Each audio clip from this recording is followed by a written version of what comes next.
구약성경 9페이지입니다. 창세기 8장. 하나님이 노아와 그와 함께 방주에 있는 모든 들짐승과 가축을 기억하사 하나님이 바람을 땅 위에 불게 하심에 물이 줄어들었고 기쁨의 샘과 하늘에 창문이 닫히고 하늘에서 비가 그치며 물이 땅에서 물러가고 점점 물이 물러가서 150일 후에 줄어들고 일곱째 달 곧 그달 이르내에 방주가 아라산에 머물렀으며 물이 점점 줄어들어 열째 달 곧 그달 초하룻날에 산들의 봉우리가 보였더라. 40일이 지나서 노아가 그 방주에 있는 창문을 열고 까마귀를 내놓음에 까마귀가 물이 땅에서 마르기까지 날아 왕래하였더라.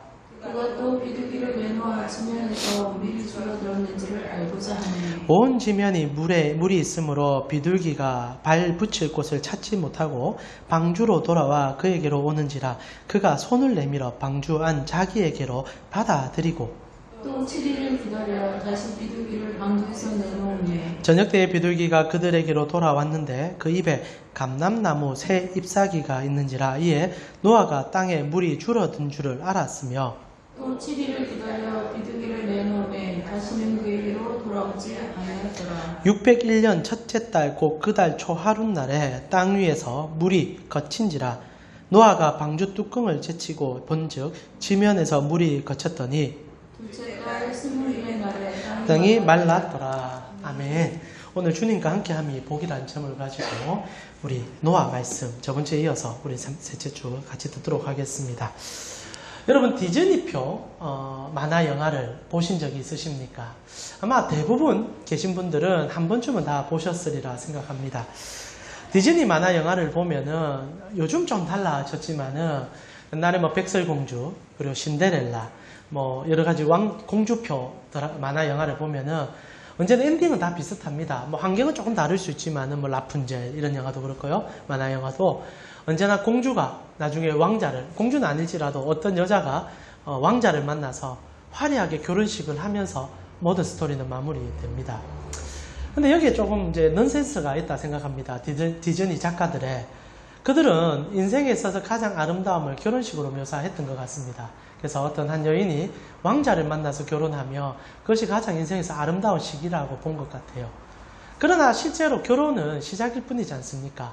결혼을 시작으로 더 많은 인생을 살아가야 되는데 디즈니의 작가들은 거기까지만 다뤄줍니다. 왜 그럴까? 인생을 아니까 그랬다 생각합니다. 결혼식 끝나고 바로 신혼여행 마치고 돌아오면 벌써 칫솔과 싸우고 수건과 싸우고 양말과 싸우는 게 우리 인생이다 보니까 그거 다뤄주면 동심에 상처받을까봐 아마 그렇게 기록해주지 않은 것 같습니다. 실제로 결혼식이라는 것이 우리 인생에 정말 중요한 상징적인 이미지이기도 하지만은 결혼은 그 이유가 더 중요한 것 아닙니까? 어떻게 살아가야 될지, 어떤 삶을 추구해야 될지. 저는 제가 앞전 사역을 할 때 정말 많은 청년들을 결혼시켰습니다. 한 해에 30쌍을 보낸 적이 있습니다. 그러니까 60명을 보낸 적이 있죠. 그때 청년부 망하는 줄 알았습니다. 정말 다 떠나가지고 교회에서 막 하여튼 여러 가지 얘기들이 많았는데 근데 제가 그때 30쌍을 보내면서 한 해에 30쌍을 보내면서 가장 기억이 나는 두 쌍이 있었습니다. 두 쌍이 너무 극단적인 다름을 보여줬는데 첫 번째 결혼하는 커플은 양측 어머니가 다 전도사님이셨습니다. 신랑의 어머니도 전도사님이고 신부의 어머니도 전도사님이셨습니다.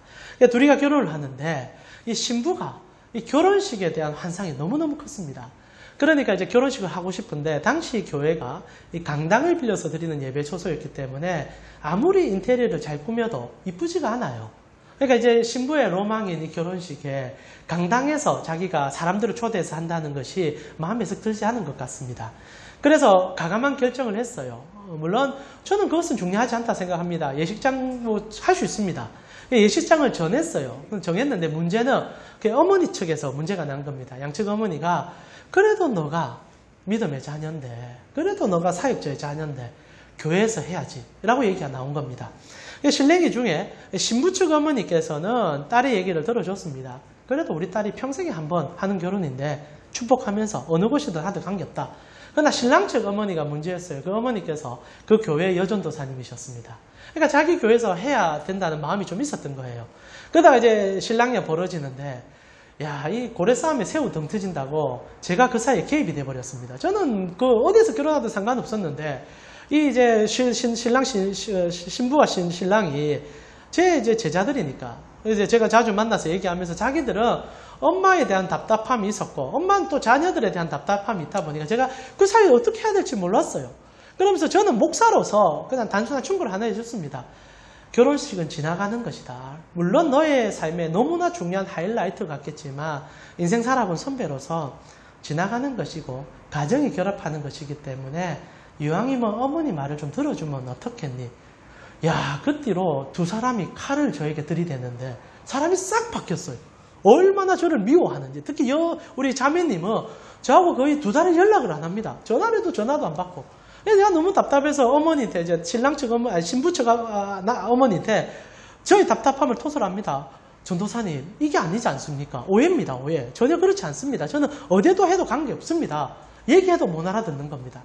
결혼식 하기 전까지 저와 담을 쌓았습니다. 그러다 이제 결혼식 끝나고 결국 교회에서 결혼식을 할 수밖에 없게 되었고, 그리고 제가 이제 축복기도 해주고, 다 마무리되고 나니까 이제 기분 다 풀리고, 해보니 그거 별거 아니더라고요. 지나고 나니까 이제 저에게 선물 하나 가져와서 목사님 미안합니다 하고 지나갔습니다. 이게 참 물론 중요한 일이지만 인생 살아본 선배로서 참 안타깝다. 잘못했다간 사람도 잃을 수 있었겠구나라는 생각도 한 적이 있었습니다. 근데 또 기억나는 이 결혼식 커플이 있어요. 이 부분은 자매는 이제 어린이집 선생님이었고 이제 신랑은 이제 전도사님이셨습니다. 결혼을 하는데 사역자라서 조금 다름이 있으면 좋겠다고 생각하지만 보통 다 비슷하게 똑같이 결혼하지 않습니까? 저도 웨딩업체 빌려서 교회에서 결혼을 했었습니다.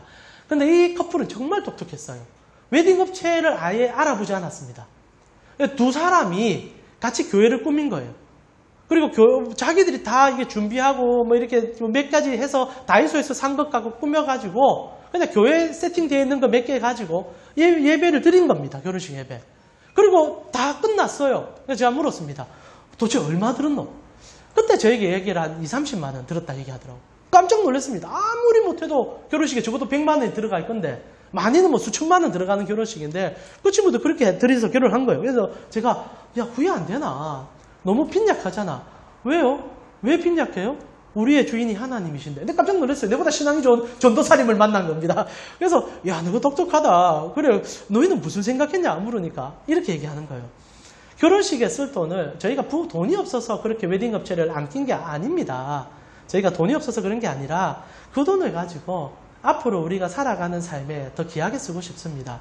근데 이 친구들이 참 똑똑했어요. 그리고 나서 그 돈, 자기 결혼식에 쓸 돈 가지고 유럽을 거의 뭐 한 달 여행 갔다 왔습니다. 그리고 정말 또 이제 와서 또 잘 살더라고요. 저는 어떤 게 좋다라고 말할 수 없다 생각합니다. 뭐 이것도 좋은 것이고 저것도 좋은 것입니다. 그러나 결혼식 자체가 인생의 끝은 아니라는 거죠. 마치 그것이 결혼의 끝인 것처럼 생각해서 거기에 모든 것을 올인한다면 나중에 후회할 수 있습니다. 원수될 수도 있고 싸울 수도 있다는 거지요. 오늘 제가 이 얘기를 왜 시작하느냐?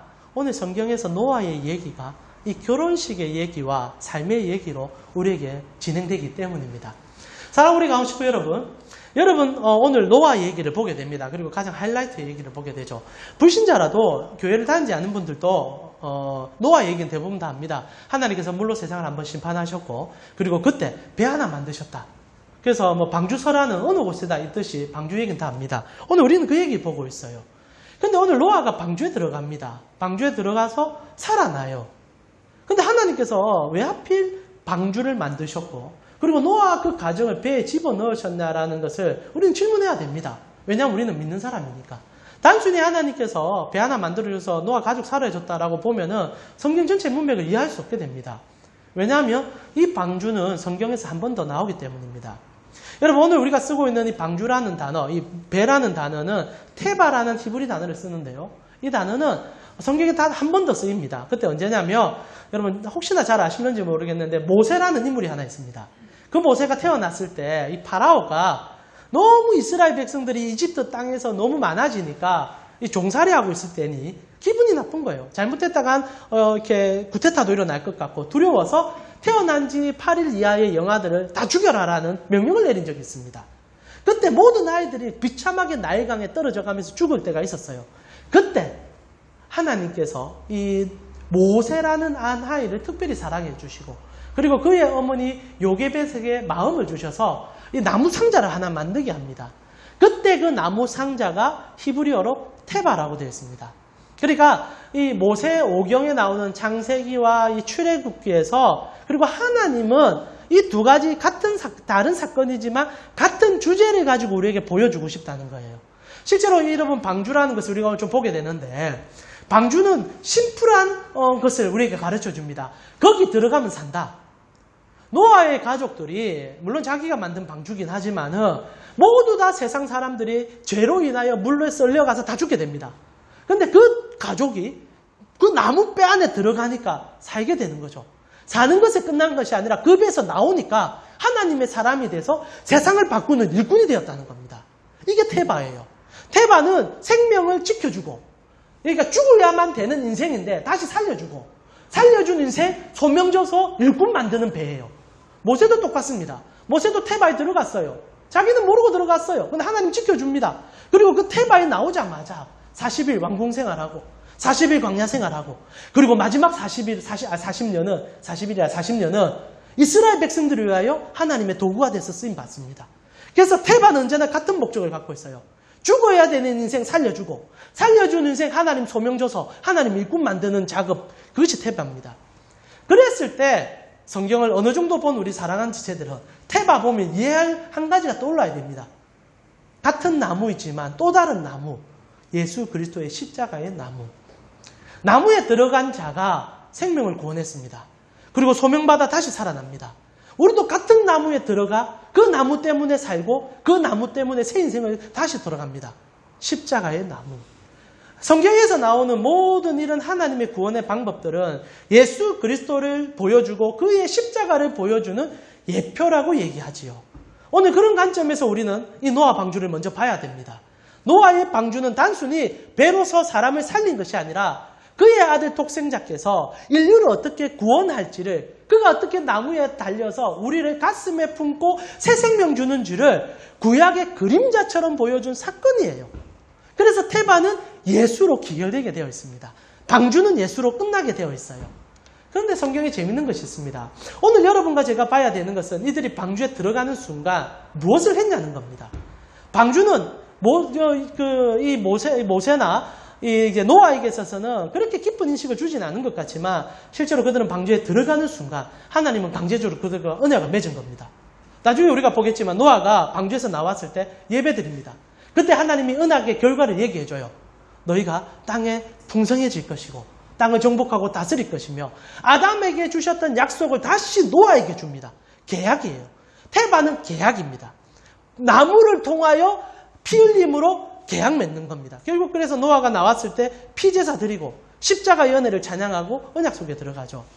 근데 이런 얘기를 제가 하는 이유는 신학적인 얘기라서 조금 여러분에게 지루하게 들릴 수 있지만 하는 얘기는 하나님께서 이 모든 언약의 관계 우리를 죄에서 살려주고 영생을 주며 소명자로 삼아줄 때 그 모든 관계를 너무나 심플한 한 언약적 단어로 나누어 줬기 때문입니다.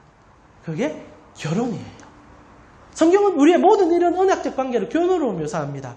여러분 고린도후서 11장 2절에 예수님과 먼저 결혼한 바울이 하나님과 먼저 결혼한 바울이 그 다음 어떤 삶을 살아가는지를 우리를 왜 부르는지를 이렇게 묘사해 주지요. 우리 고린도후서 11장 2절입니다. 같이 읽겠습니다.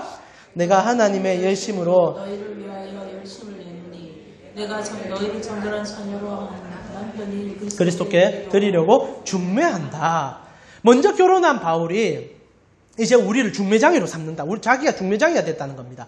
그래서 우리를 언약의 그 십자가로 인도해서 십자가의 그 예수의 피로 새로운 언약을 맺어 그분과 영원히 함께 살아가는 그의 나라. 여러분 결혼이라는 것은 한 가정이 시작되는 거 아닙니까? 그 가정이 하나님 편의 나라인 거예요. 우리 주님은 우리와 결혼해서 나라를 만드시는 겁니다. 그래서 왕 대신 주님과 공주 되는 우리가 아니 왕비 되는 우리가 온 땅을 함께 다스리는 역사. 그게 성경이 말하는 최후 심판 아닙니까? 그래서 성경은 모든 것을 결혼으로 얘기해요. 여기서 우리는 중요한 관점을 노아 방주에서 보게 됩니다. 여러분 결혼은 결혼식이 중요한 게 아니지 않습니까? 결혼 그 이유가 중요하죠. 신앙은요. 예수님 만나는 것으로 끝나지 않습니다.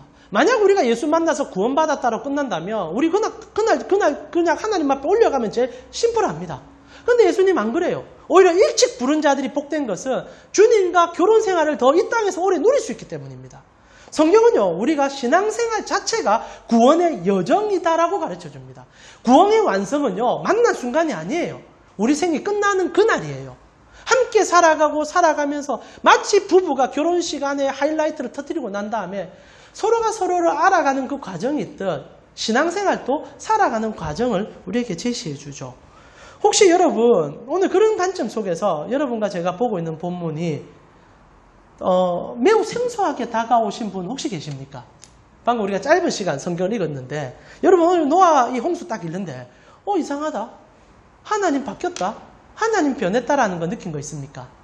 실제로 그거 딱 느껴져야 돼요. 왜냐하면 오늘 노아는요. 방주에 딱 들어가는 순간부터 공포에 너무나 극악한 공포에 부들부들 떠는 장면을 수없이 보여주기 때문입니다. 이게 이상해요.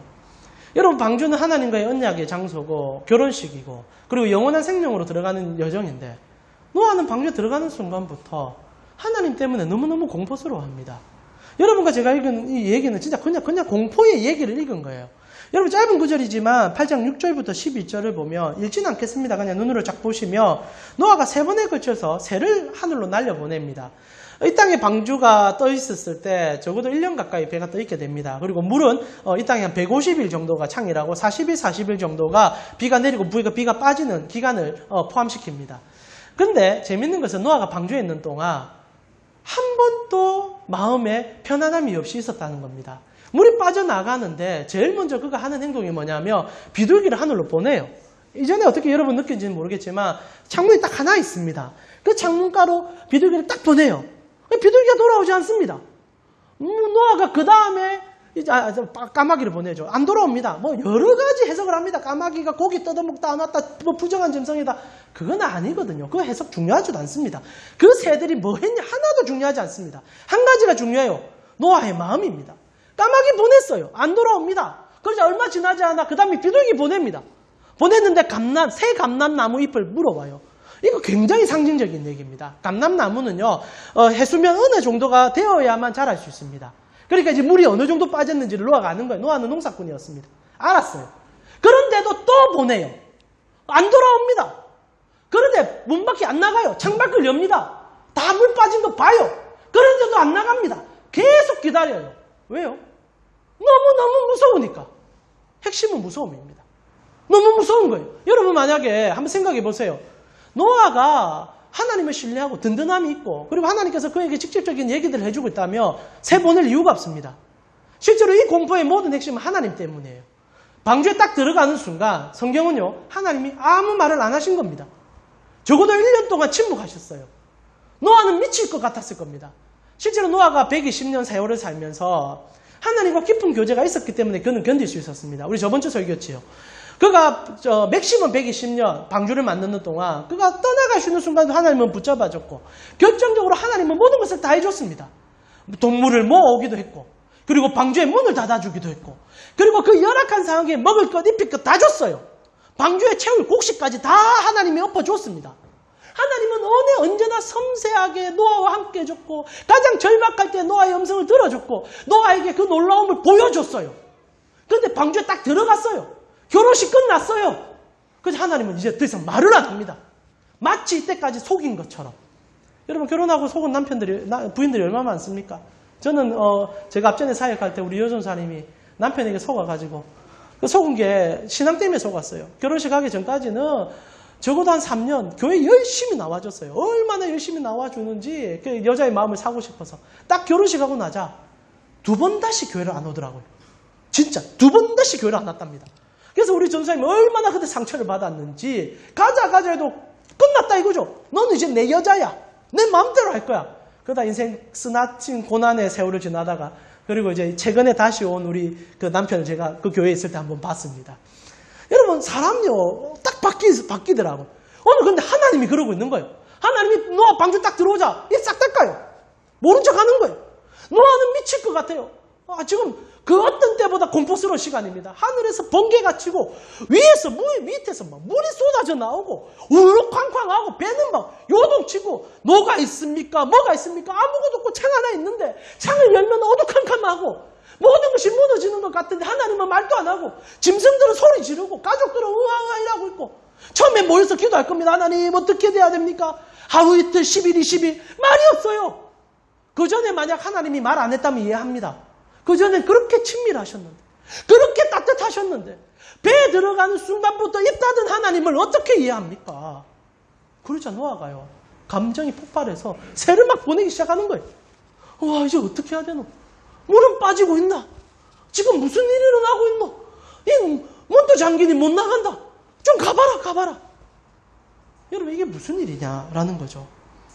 여러분 오늘 여러분이 읽고 있는 성경은 하나님이 가장 잔혹한 모습을 보여주고 있습니다.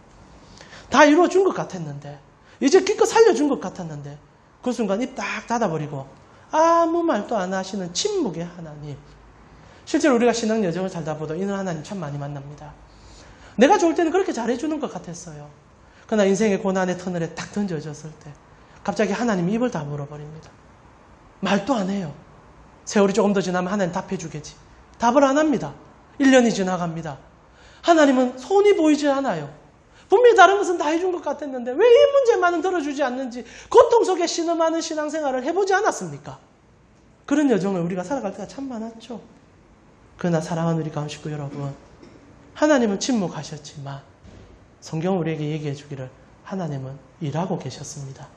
이게 중요한 관점이죠. 오늘 노아 창세기 8장 1절에 이 구절을 붙잡고 그 다음을 봐야 됩니다. 가장 중요한 구절이지요. 우리 8장 1절 같이 읽겠습니다. 하나님이 같이 시작. 하나님이 노아와 그와 함께 방주에 있는 모든 들짐승과 가축을 기억하자. 하나님의 바람을 땅 위에 불게 하심에 물이 줄어들었고 노아는 들어가는 순간부터 하나님으로부터 음성을 듣지 못했습니다. 우리가 지금 다른 관점 아닙니까? 우리는 완성된 하나님의 말씀이 있기 때문에 주께서 직접 말씀하지 않습니다. 그러나 하나님께서 그때는 그의 음성으로 그의 선지자로 주실 때이기 때문에 노아에게 직접적으로 음성을 들려준 경우가 몇 번 있었을 겁니다. 그러나 들어가는 순간 말하지 않아요. 너무나 고통스러웠어요. 언제 끝날지 몰랐어요. 그러나 오늘 성경은 얘기합니다. 하나님은 물을 빼고 있었다. 바람을 불어서 땅에 물이 줄어들게 만들고 있었다는 겁니다. 방주 안에 갇혀 있으니까 보지 못할 뿐이었지 하나님은 진짜 노아를 위해서 최선을 다하고 계시는 거예요. 하나님께서 물을 그냥 쑥 없앨 수도 있습니다. 그러나 하나님께서는 자연 질서를 존중하시고 그 과정 속에서 일하시는 기적의 하나님 아닙니까? 그러다 보니까 하나님께서 물을 자연스럽게 빼며 동식물을 다시 자랄 수 있는 환경을 만들어주고 계셨어요. 노아를 위한 전적인 섭리였습니다. 그러나 노아가 못 보고 있는 거죠. 그런데 오늘 성경은 우리에게 주는 위로가 하나 있습니다. 하나님은 기억하신다는 거예요. 우리는 불안해서 까마귀 날리고 비둘기 날릴 수 있지만 하나님 기억하세요. 하나님은 절대 잊어버리지 않아요. 하나님은 간섭하시고 개입하시고 일하시는 하나님이라는 사실입니다.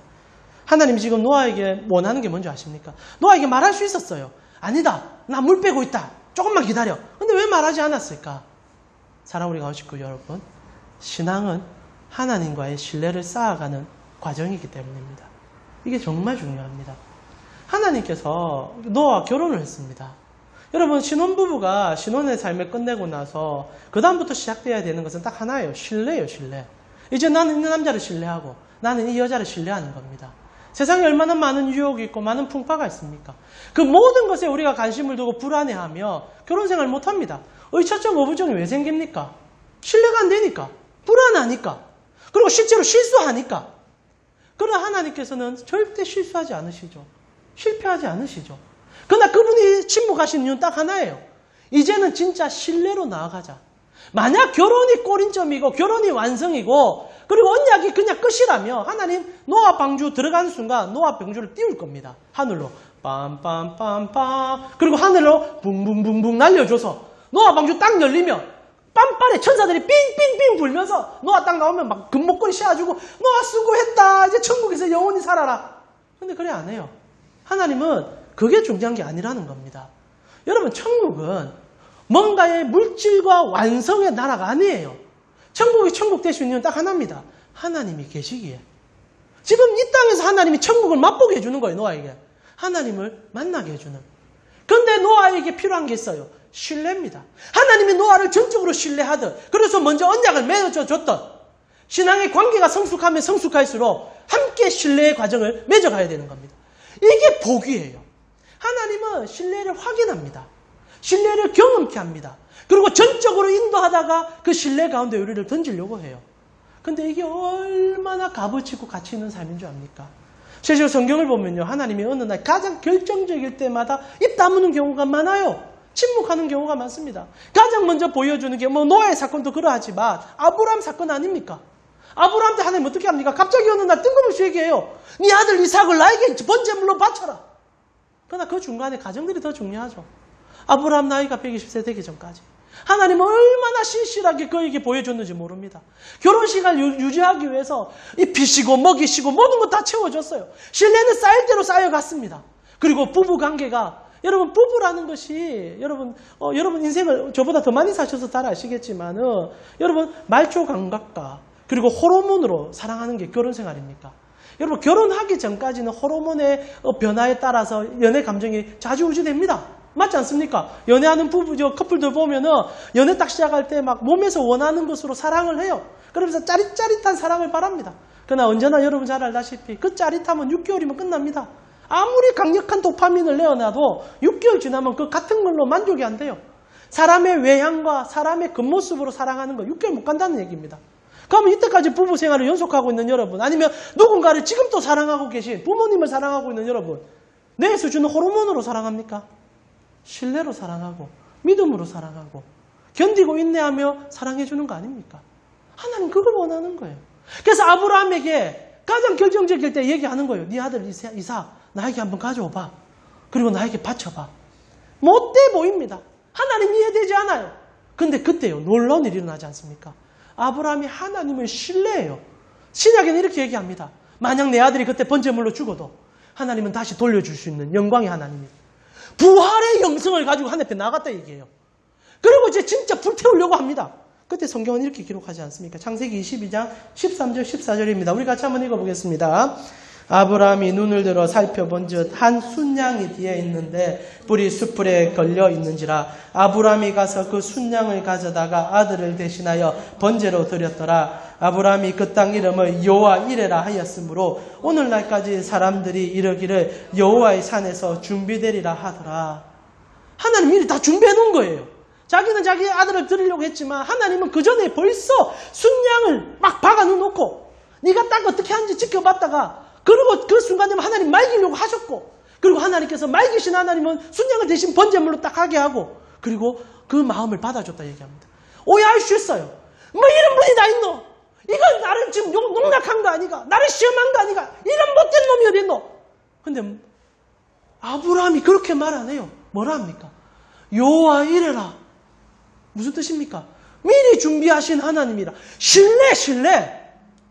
하나님은 정말 이때까지 다 준비하셨고 지금도 준비하실 것이고 모든 것 준비하시는 거구나. 내가 하나님의 마음을 받구나. 여러분 신뢰가 언제 생긴 줄 압니까? 고난이 있을 때 생깁니다.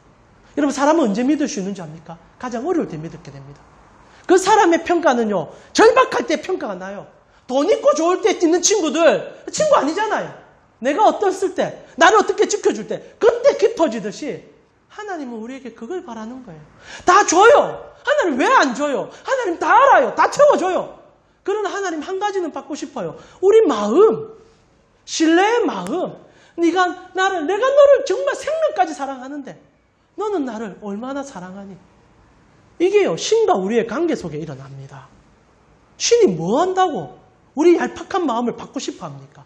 그냥 신이면 우리가 섬기는 경배나 받아주고 돈이나 받아주고 그게 세상 신들 아닙니까? 그러나 우리 여호와는 안 돼요. 돈 안 좋아해요. 여러분의 무엇 그렇게 기뻐하지 않아요. 하나만 기뻐요. 내 마음. 신뢰의 마음. 그거면 하나님 춤을 추고 즐거워하는 게 성경에 나오는 우리 하나님 아닙니까? 이건 성경에 계속 나오는 얘기예요. 한 번은요. 요셉이라는 인물이 인생에 하나님 신뢰하고 나아가다가 절망을 만나게 됩니다. 하나님 신뢰하다가 형제들에게 팔려가요. 그리고 팔려간 것에서 끝난 것이 아니라 종살이 들어갔다가 어느 한 여인의 유혹을 하나님 때문에 신뢰함으로 벗어버렸는데 그 여인의 그 정말로 표독한 혹독한 그 거짓말 증언에 감옥에 밑바닥에 빠진 인생이 됩니다. 그때 요셉은요, 하나님이 나에게 왜 이런지 몰라요. 너무너무 고통스러웠어요. 근데 요셉의 인생이 다 마무리되고 여호와 이레의 하나님을 만났을 때 그가 이렇게 자기 삶을 증언해냅니다. 그것이 창세기 39장 23절 아닙니까? 우리 같이 한번 읽어볼까요? 같이 읽겠습니다. 간수장은 그의 손에 맡긴 것을 무엇이든지 살펴보지 아니하였으니 이는 여호와께서 요셉과 함께 하시니라. 여호와께서 그를 범사에 형통하게 하셨더라. 저는 이 얘기가 요셉이 말년에 자기에게 한 얘기라 생각합니다. 그때는 몰랐던 거예요. 침묵하는 하나님 때문에 너무 불안했어요. 그래서 할 수 있는 최선을 다한 것뿐입니다. 그러나 신뢰를 가졌어요. 나의 하나님은 나를 이렇게 버리지는 않을 거야. 이 뜻이 있을 거야. 그래서 할 수 있는 것 자충우돌 최선을 다했어요. 그런데 어느 날 돌아보니 그 모든 순간순간 하나님이 개입하지 않은 게 없었다는 얘기입니다. 나의 그 감옥에 떨어진 제 가장 인생의 가장 끝자락에도 하나님은 함께 계셨다. 그리고 나에게 공급했다. 그래서 상황은 절박이었는데 나는 정말로 범사에 형통했다. 이게 신뢰를 맛본, 여호와 신뢰를 맛본 인생에서 나올 수 있는 세상이 줄 수 없는 고백이라는 거지요. 결국 이 고백은요, 구속하신 예수 그리스도마저도 하셨던 고백입니다. 예수님께서 십자가에 못 박히십니다. 인류의 모든 죄악을 그의 몸으로 담당하기 위해 주의 뜻을 이루려고 하십니다. 우리를 하나님 앞에 드리고자, 우리를 하나님의 신부 삼고자 이제 그분이 방주가 되려고 합니다. 나무에 달리셨어요. 그가 방주가 되었습니다. 그때 예수님께서 처절하게 외치는 침묵의 음성을 듣지 않으셨습니까? 마태복음 27장 46절입니다. 제9시쯤에 예수께서 크게 소리질러 이르시되 엘리 엘리 라마 사박다니 하시니 이는 곧 나의 하나님 어찌하여 나를 버리셨습니까? 라고 얘기합니다. 우리 하나님이 하나님으로부터의 침묵을 경험합니다. 하나님이 사람에게만 침묵하신 것이 아니라 하나님이 하나님께 침묵하세요. 왜? 일하고 계시니까. 여러분, 예수님께서 하나님의 침묵을 극단적으로 느끼며 너무나 고통스러워할 때 여러분 잘 아시잖아요. 그 하나님은 무엇을 하고 계셨습니까? 방주에 우리 집어넣으려고 노아에게 하신 것처럼 우리를 모으고 계셨습니다. 하나님은 당신의 아들에게 눈을 돌리는 그 시간에 그 눈을 다른 데로 돌이켜 우리를 쳐다보며 그 십자가 밑으로 우리를 모으고 계셨다는 거죠. 하나님의 침묵이 예수께도 너무나 고통스러웠습니다. 아버지 어찌하여 나를 모른다 하십니까? 그것이 정말로 피 끓는 절규 속에 하나님은 같은 절규 속에서 그 침묵을 통하여 온 세상을 구원할 신뢰를 보여오고 계셨다는 겁니다. 그리고 예수께서 그 십자가 방주가 완성될 때 우리에게 이 얘기를 해주셨습니다. 요한복음 19장 30절입니다. 우리 같이 읽겠습니다.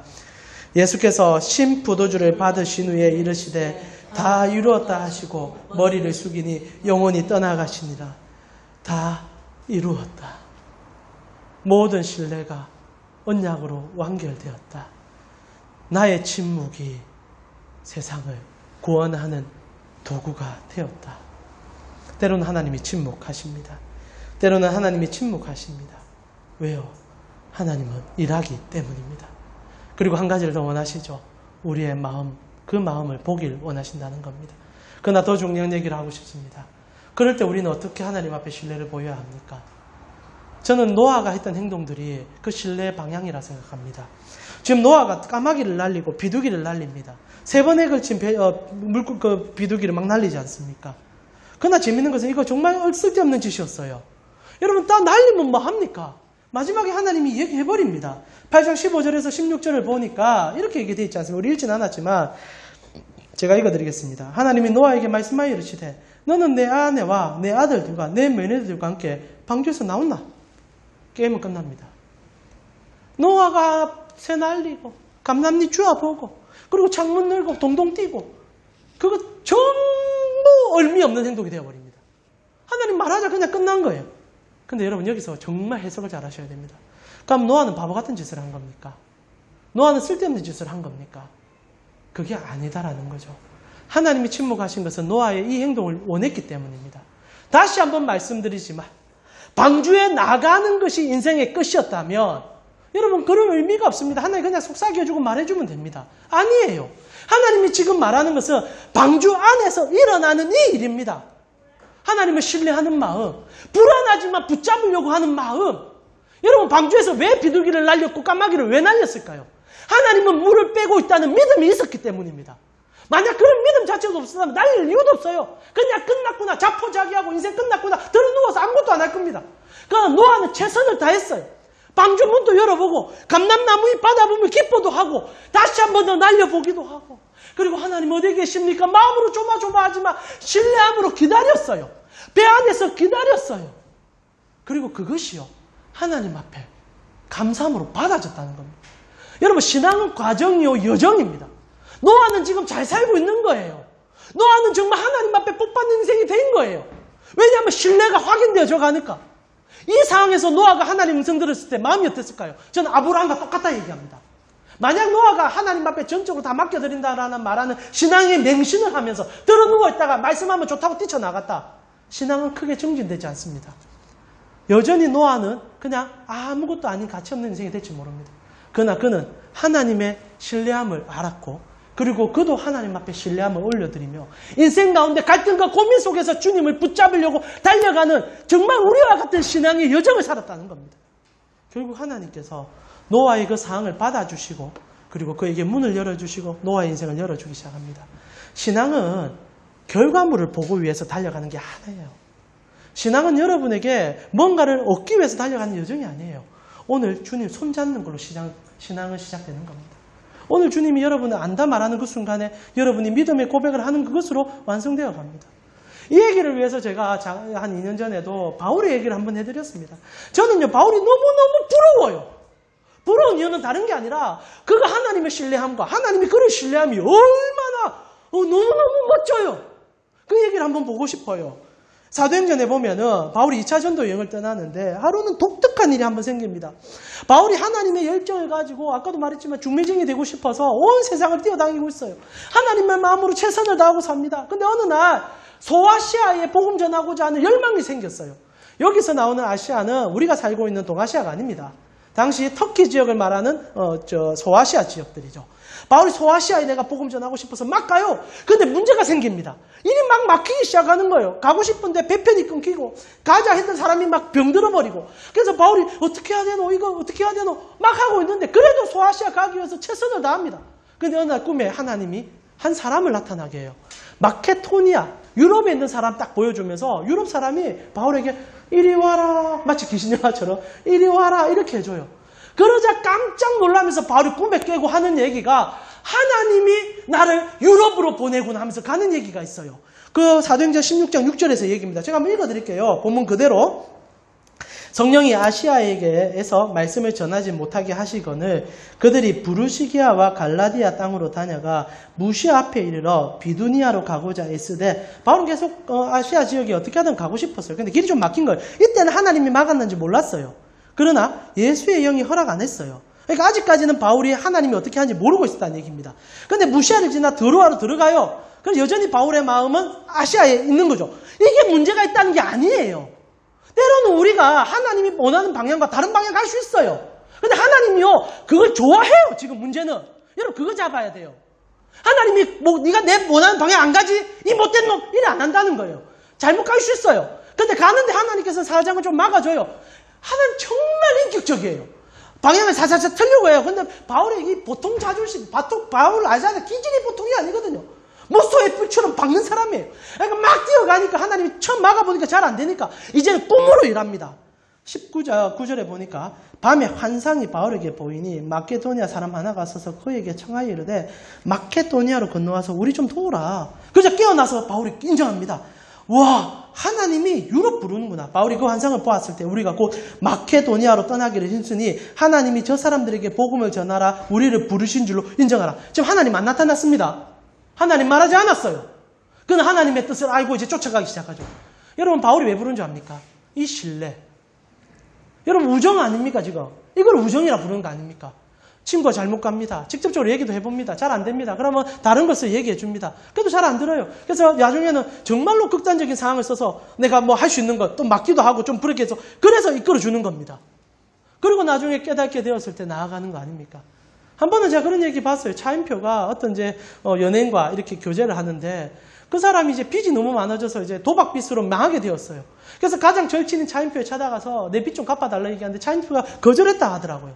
근데 수십 년이 지나고 나중에 알게 되니 그때 거절했던 차인표가 자기 돈을 다른 친구에게 빌려줘서 그 친구에게 빌려주겠다라는 제3자에게. 왜? 자기가 빌려주면 돈 떼먹고 또 도박할 거니까. 그래서 다른 3자에게 빌려줘서 그 친구에 빌려줘서 재활할 수 도와줬다는 거죠. 15년 동안 원수인 줄 알았답니다. 그 친구는. 근데 나중에 그 사실을 알고 나서 차인표 같은 친구 없다 얘기하는 거죠. 우리 주님이 원하는 게 이런 신뢰라는 거예요.